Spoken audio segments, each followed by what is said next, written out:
ലോകത്തെ മൊത്തമായി നിയന്ത്രിക്കുന്നത് നമ്മൾ കാണുന്ന സർക്കാരുകളാണോ, അതോ സ്ക്രീനിന് പിന്നിൽ നിന്ന് കാര്യങ്ങൾ തീരുമാനിക്കുന്ന ഒരു രഹസ്യ സംഘടനയോ?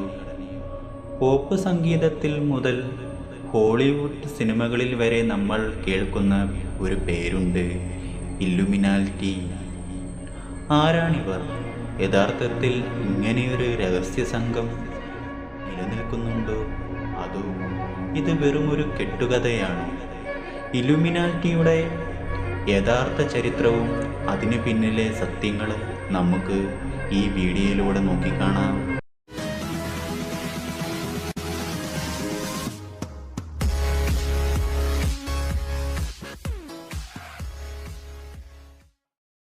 സോഷ്യൽ മീഡിയയിലെ കഥകൾ മാറ്റി നിർത്തിയാൽ ഇലുമിനാറ്റി എന്നൊരു സംഘടന ചരിത്രത്തിൽ യാഥാർത്ഥ്യത്തിൽ ഉണ്ടായിരുന്നു എന്നതാണ് സത്യം.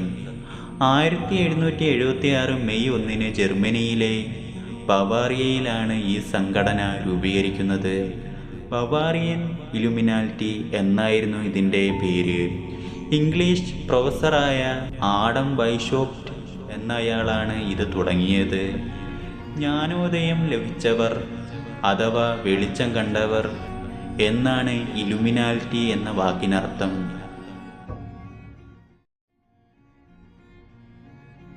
ഇന്ന് പ്രചരിക്കുന്നത് പോലെ ലോകം പിടിച്ചെടുക്കാനായിരുന്നില്ല അവർ ശ്രമിച്ചത്.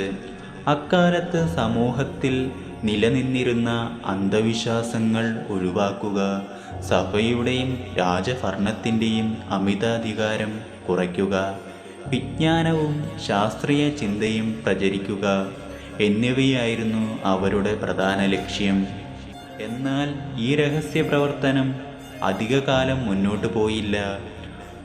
1785 ബവാറിയൻ ഭരണാധികാരി രഹസ്യ സംഘടനകൾക്ക് നിരോധനം ഏർപ്പെടുത്തിയതോടെ ബവാറിയൻ ഇലുമിനാറ്റി തകരുകയും ചരിത്രത്തിൽ നിന്ന് പൂർണ്ണമായി ഇല്ലാതാവുകയും ചെയ്തു.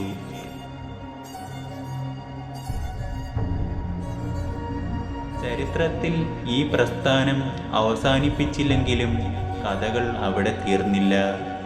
ഇലുമിനാറ്റി ഇപ്പോഴും അതീവ രഹസ്യമായി പ്രവർത്തിക്കുന്നുണ്ടെന്നാണ് പ്രധാന കോൺസ്പിരൻസി തിയറികൾ പറയുന്നത്. അഥവാ ലോകത്തെ മുഴുവൻ ഒറ്റ ഭരണകൂടത്തിന് കീഴിൽ കൊണ്ടുവരാൻ ഇവർ ശ്രമിക്കുന്നു എന്ന് വിശ്വസിക്കുന്നവർ ഒരുപാടാണ്. ഹോളിവുഡ് താരങ്ങളും വൻകിട ബിസിനസ്സുകാരും പോപ്പ് ഗായകരുമെല്ലാം ഈ രഹസ്യ സംഘത്തിൻ്റെ ഭാഗമാണെന്ന് പ്രചാരണങ്ങളുണ്ട്. അമേരിക്കൻ ഡോളറിലെ ത്രികോണത്തിനുള്ളിലെ കണ്ണും പോപ്പ് ഗായകർ കൈകൾ കൊണ്ട് ഉണ്ടാക്കുന്ന സിംബലുകളുമെല്ലാം ഇതിൻ്റെ തെളിവുകളായി ആളുകൾ ചൂണ്ടിക്കാണിക്കുന്നു. തുടക്കത്തിൽ വെറും 5 അംഗങ്ങൾ.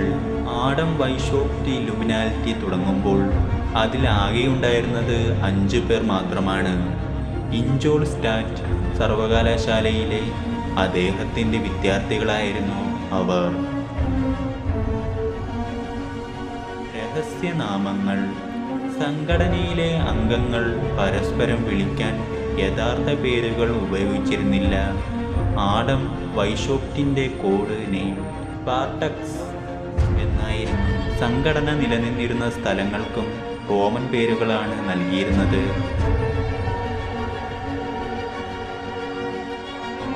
ഇലുമിനാറ്റിയിൽ അംഗങ്ങളുടെ എണ്ണം കൂട്ടാൻ വൈഷോപ്റ്റ് തന്ത്രപരമായ ഫ്രീമേസൺ എന്ന അന്നത്തെ വമ്പൻ രഹസ്യ സംഘടനയിലേക്ക് കടന്നുകയറുകയും അതിലെ സമ്പന്നരായ അംഗങ്ങളെ ഇലുമിനാറ്റിയിലേക്ക് ആകർഷിക്കുകയും ചെയ്തു.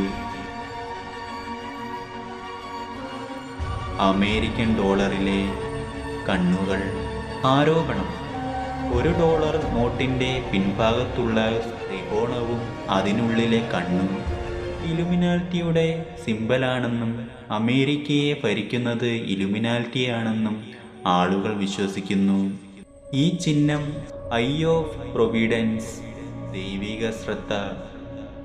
അമേരിക്കൻ സ്വാതന്ത്ര്യ പ്രഖ്യാപനത്തിന് ശേഷമാണ് ഈ ഔദ്യോഗികമായ ഡിസൈൻ ചെയ്തത്. ബവേറിയൻ ഇലുമിനാറ്റി ഉപയോഗിച്ച് പ്രധാന ചിഹ്നം മിനർവയുടെ മൂങ്ങ, വോൾ ഓഫ് മിനർവ ആയിരുന്നു. ബിയോൺസ്, ജെയിൻസി, കാനി വെസ്റ്റ് തുടങ്ങിയവർ കൈകൾ കൊണ്ട് ത്രികോണം കാണിക്കുന്നത് ഇലുമിനാറ്റിയുടെ വിശ്വസ്തത മൂലമാണെന്ന് ആരോപിക്കപ്പെടുന്നു. ഇതൊരു പോപ്പുകാൾ ചർച്ച മാർക്കറ്റിംഗ് തന്ത്രം മാത്രമാണ്. വാർത്തകളിൽ നിറഞ്ഞു നിൽക്കാനും ആളുകളിൽ ആകാംക്ഷയുണ്ടാക്കാനും സ്റ്റാറുകൾ ഇത് ബോധപൂർവം ഉപയോഗിക്കുന്നു. ഫ്രഞ്ച് വിപ്ലവം, ജോൺ എഫ് കെനഡിയുടെ വധം, 2001 ഭീകരാക്രമണം എന്നിവയ്ക്ക് പിന്നിൽ ഇലുമിനാറ്റിയാണെന്ന് പറയപ്പെടുന്നു. ഇതിനൊന്നും യാതൊരുവിധ ശാസ്ത്രീയ അല്ലെങ്കിൽ ചരിത്രപരമായ തെളിവുകളുമില്ല. ചുരുക്കത്തിൽ പറഞ്ഞാൽ 18ാം നൂറ്റാണ്ടിൽ തുടങ്ങി വളരെ പെട്ടെന്ന് തന്നെ ഇല്ലാതായ ഒരു ചരിത്രപരമായ സംഘടനയാണ് ഇലുമിനാറ്റി. എന്നാൽ ഇന്നത് ഇന്റർനെറ്റിലും സിനിമകളിലും ട്രെൻഡിംഗ് ആയ ഒരു വലിയ പോപ്പ് കൾച്ചർ വിഷയമാണ്. ഡാൻ ബ്രൗണിൻ്റെ ഏഞ്ചൽസ് ആൻഡ് ഡീമൺസ് പോലെയുള്ള നോവലുകളും സിനിമകളും ഇതിൻ്റെ ജനപ്രീതി വർദ്ധിപ്പിച്ചു. അപ്പോൾ നിങ്ങൾ എന്ത് കരുതുന്നു? ഇലുമിനാറ്റി എന്നത് വെറുമൊരു ഇൻ്റർനെറ്റ് കഥ മാത്രമാണോ? അതോ ഇതിന് പിന്നിൽ നമ്മളറിയാതെ സത്യങ്ങളുണ്ടോ? നിങ്ങളുടെ അഭിപ്രായങ്ങൾ താഴെ കമൻറ്റ് ചെയ്യുക. ഈ വീഡിയോ ഇഷ്ടപ്പെട്ടെങ്കിൽ ലൈക്ക് ചെയ്യാനും കൂടുതൽ വിവരങ്ങൾക്കായി ഈ ചാനൽ സബ്സ്ക്രൈബ് ചെയ്യാനും മറക്കരുത്. അടുത്തൊരു നല്ല വീഡിയോയുമായി വീണ്ടും കാണാം.